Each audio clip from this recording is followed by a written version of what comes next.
and maybe this is a utopian or a glass half full viewpoint, but doesn't this hopefully bring down taxes while increasing tax revenue? Because the government should have an easier time taking all revenues from the shadow economy into the legitimate taxable economy? That's completely correct. The attraction of this technology as central banks is that you can completely defeat money laundering and tax evasion. And it's actually a lot of money at stake just in those two things, even in the United States, and much more in other shadow economies.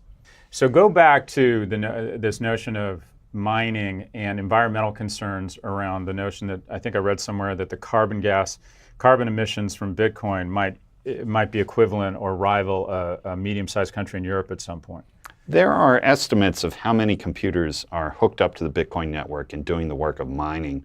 And as the value of Bitcoin increases, more computers come online because a reward is given every 10 minutes to whomever solves the block. And the reward is 12.5 Bitcoins, which amounts to $130,000, $140,000.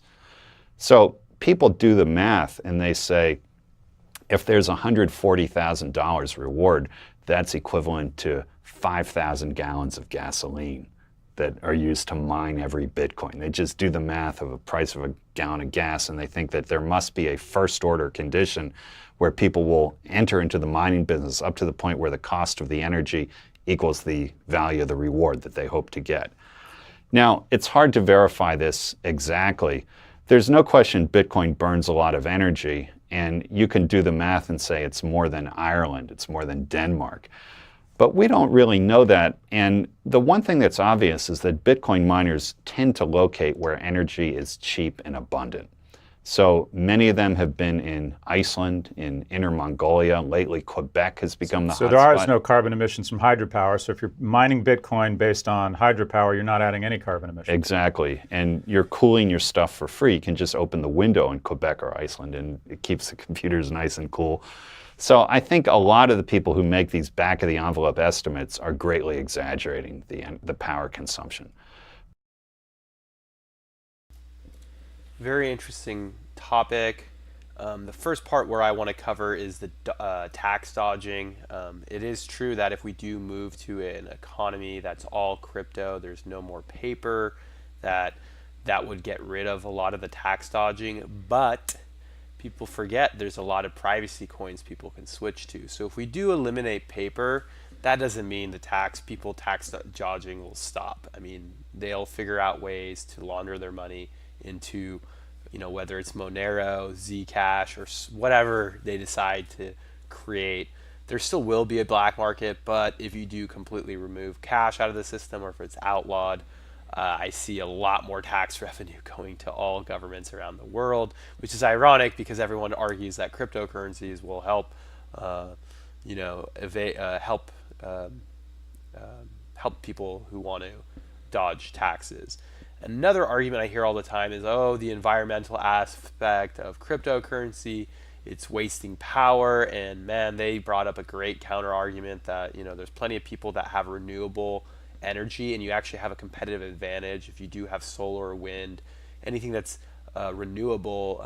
It doesn't cost, or there's not as much of a cost. Obviously, building the system and still technology is making it more efficient, but once you have that system set up, you're not going to be spending as much as burning coal or oil or a fossil fuel. So that eliminates one aspect. And another aspect, which they might provide in another interview, I'm sure they're going to mention it, is there's two concepts, proof of stake and proof of work.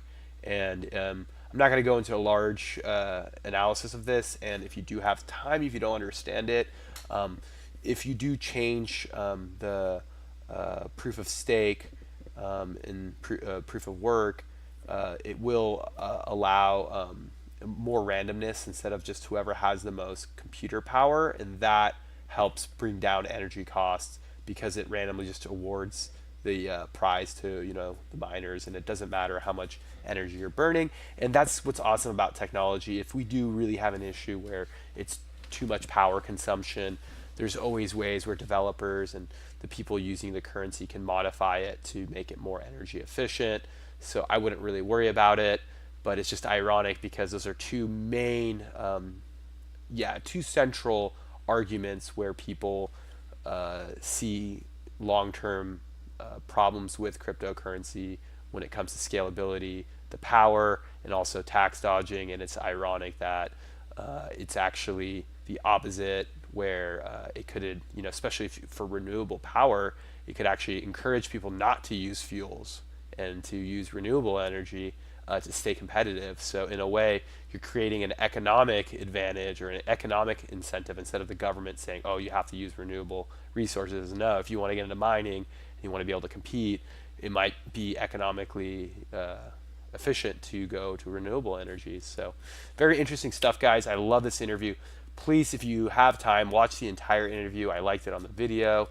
I think it's great. You'll learn a lot. And as anyone who wants to invest in cryptocurrency, I highly recommend you subscribe to this channel, you subscribe to their channel, and you educate yourself. We're in a down market, so if you don't have money to buy in this down market, the best thing you can do is educate yourself and hopefully be a more savvy investor to take advantage of dips like this. Thank you very much for watching, and I will talk to you guys soon.